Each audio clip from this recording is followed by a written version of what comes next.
Good day, kids! Welcome back to our virtual classroom in English. I am going to tell you a story. But before we are going to start our story, I want you to grab a paper and a pencil and list down important details from the story. Our story for today is an example of what we call folktale. Our story is entitled Mullyangah, the Morning Star. It is Australian folk tale. I want you to listen and understand our story carefully. Do you understand, children? Be attentive because our story is about to start. Mullyangah, the Morning Star. Mulyan the Eagle Hawk built himself a home high in a yaraan tree. There he lived apart from his tribe, with Muday the opossum, his wife, and the other Muday, his mother-in-law of the opossum tribe. With them too was Baterga, a daughter of a Bugu or a flying squirrel tribe. Baterga was a friend of Muday, the wife of Mulyan, and a distant cousin of the Muday tribe. Mulyan the Eagle Hawk was a cannibal. That was the reason of his living apart from the other blacks. In order to satisfy his cannibal cravings, he used to sally forth with a big spear, a spear about 4 times big as an ordinary spear.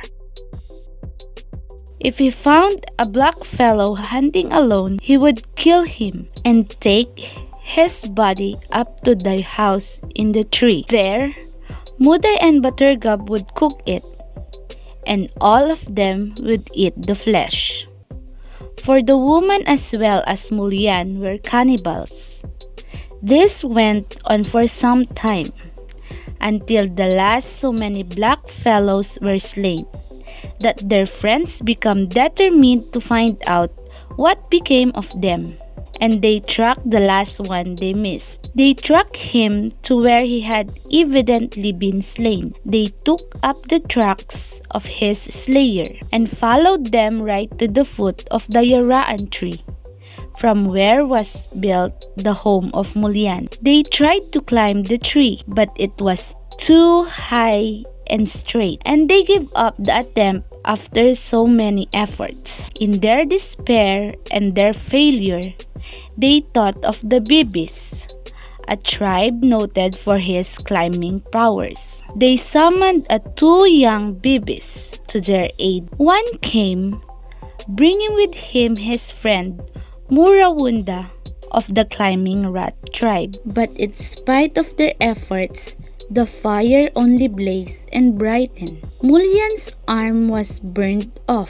The Muday has their feet burned, and Baterga was too badly burned too. Seeing they were helpless against the fire, they turned to leave the humpy to its fate and made their own escape. But they have left it too late. As they turned to descend the tree, the roof of the humpy fell on them, and all that remained when the fire kissed were the charred bones of the jewels in the yaraan tree.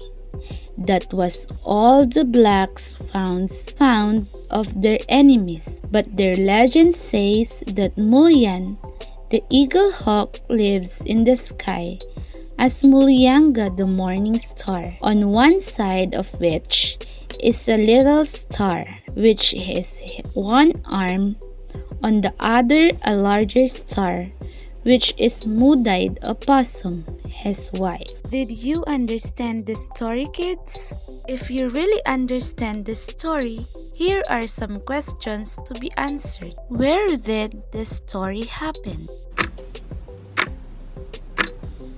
Very good. In the yaraan tree. Next is, why did Mulyan live high on a tree, away from the rest of his tribe? Because Mulyan the Eagle Hawk was a cannibal. Very good, children. Now, for your paperworks, I want you to answer this question. I will limit your time with just 3 minutes. The question is, do you agree with the way the blacks achieve justice for their fellows? Now, let us move on to pronouns. When we say pronoun, it is a word that can be replaced to a noun. We use the pronouns to replace a noun or a noun phrase. The noun, which is the pronoun, refers to our antecedents or the reference. The pronoun should agree with its antecedents in number, gender, and case. Under numbers, we can classify pronouns as singular or a plural. When we say singular, it refers to a one noun only. An example of a pronoun is the following: he, his, it, her, she. Going back to the story, can you give me an example of a sentence that has a singular noun? Very good, kids. An example of a sentence that has a singular noun is, he lived apart from his tribe, wherein he is pertaining to Mullyangah, the eagle hawk. Under the classification of numbers is what we call the plural. It refers to two or more nouns. Here are some examples of plural form of a pronoun: we, those, they, them, and us. Going back to the story, kindly give me a sentence that has a plural form of pronoun.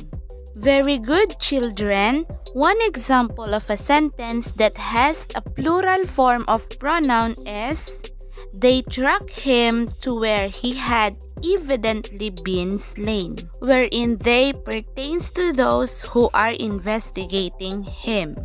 Let's move forward on classifying a pronoun through gender. Under gender, we can classify pronouns as masculine, feminine, or common. When we say masculine, it refers to a man or a man. For example is he, his, and him. But when we say feminine, it refers to a woman or a girl. For example is she and her. The last classification of pronoun through its gender is what we call the common. It is a noun that has no gender. An example of this are those things that do not have a life. The last one, we can also classify pronoun into their case. Under case, we have subjective pronoun, objective pronoun, and possessive pronoun. When we say subjective pronoun, it is the pronouns that performs the action in a sentence. An example of subjective pronouns are I, you, she, he, it, we, you, they, and who.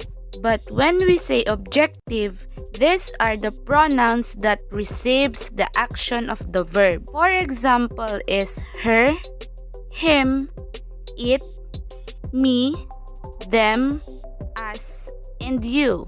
And when it is possessive pronoun, it is a pronoun that shows that something is belong to someone. For example is my, our, your, his, her, its, and their. Did you understand our discussion for today? Very good, class. For your activity, I want you to go over and list down at least 10 pronouns and classify it whether it belongs to number, gender, or case. That ends up our discussion for today. Again, good day, kids. I am Teacher Lynn. See you again on our next discussion.